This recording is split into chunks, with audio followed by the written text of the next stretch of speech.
अगर आज हो गए ये 5 बड़े चमत्कार तो हो जाएगी इंडिया की जीत और इंग्लैंड की हार। मैनचेस्टर में ऐसे होगा भारत का बेड़ा पार। जी हां, वैसे तो मैच के चौथे दिन जब इंग्लैंड ने 669 रन बनाए थे पहली पारी में और 311 रनों की विशालकाय बढ़त हासिल कर ली थी और इसके बाद भारत के 0 रन पर ही 2 महत्वपूर्ण विकेट उखाड़ करके अंग्रेजी गेंदबाजों ने जिस तरह का हौबा खड़ा किया था, उसको देख करके तो लग रहा था कि भारतीय टीम मैच के चौथे दिन ही पारी की हार झेलने पर मजबूर हो जाएगी। लेकिन ऐसा कुछ नहीं हुआ। भारत के कप्तान शुभमन गिल और भारत की नई दीवार केएल राहुल ने मिलकर के अंग्रेजी गेंदबाजों को मुंह तोड़ जवाब दिया और लगभग 60 ओवर खेल करके बिना कोई विकेट गंवाए 174 रन जोड़ डाले हैं अपनी साझेदारी में। अब मैच के 5वें दिन इन दोनों ही बल्लेबाजों पर पूरा का पूरा दारोमदार टिका रहेगा। लेकिन ऐसा नहीं है कि भारतीय टीम के पास इस मैच में करने के लिए कुछ नहीं बचा है सिवाय ड्रॉ के। भारतीय टीम अगर अच्छी बल्लेबाजी करती तो इस मैच में ड्रॉ करा सकती है।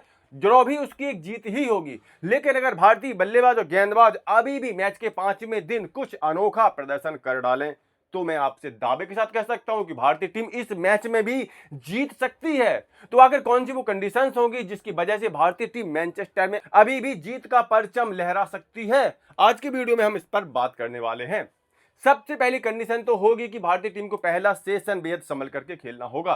पहले सेशन में भारतीय टीम की पूरी कोशिश होनी चाहिए कि कोई भी विकेट ना गंवाए। इसके साथ साथ अंग्रेजों की बढ़त को पूरी तरह से जीरो साबित कर दे।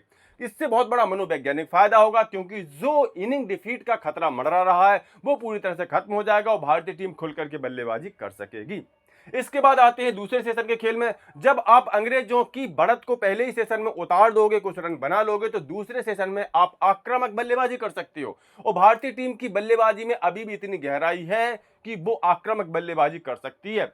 केएल राहुल, शुभमन गिल के अलावा ऋषभ पंत भी बल्लेबाजी के लिए आएंगे। जडेजा है, वॉशिंगटन सुंदर है, शार्दुल ठाकुर है। तो कह सकते हैं कि अभी भी भारत के पास गहरी बल्लेबाजी है और मैच के दूसरे सेशन में वो लगभग 200 रन बना सकते हैं। देखिए यहाँ पर 150 रन से काम नहीं चलने वाला है। 150 रन तो फिर अंग्रेज 25-30 ओवर में ही कूट डालेंगे, जैसा कि वो आजकल क्रिकेट खेल रहे हैं। आज के समय का क्रिकेट है और वो 5-6 रन प्रति ओवर की दर से रन कूट सकते हैं। तो यहाँ पर भारत को कम से कम दूसरे सेशन में 200 रन की बढ़त हासिल करनी पड़ेगी, तभी जाकर के वो इस मैच में अपनी हार को पूरी तरह से कंट्रोल कर सकती है। इसके अलावा एक और काम भारतीय बल्लेबाजों को जो करना है वो है अंग्रेजी गेंदबाजों को पूरी तरह से थकाना, उनके फील्डरों को थकाना। इसके लिए उनको बहुत ज्यादा बल्लेबाजी करनी पड़ेगी मैच के पहले और दूसरे सेशन में तो उनको बल्लेबाजी करनी ही पड़ेगी।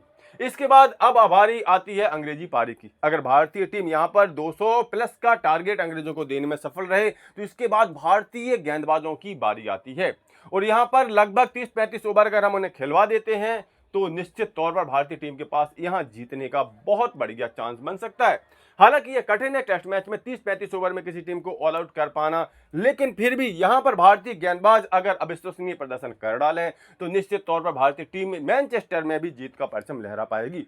तो कुल मिलाकर के ये थी वो कंडीशन जिनके आधार पर भारतीय टीम अभी भी मैनचेस्टर टेस्ट में जीत सकती है, सीरीज में 2-2 से बराबरी कर सकती है।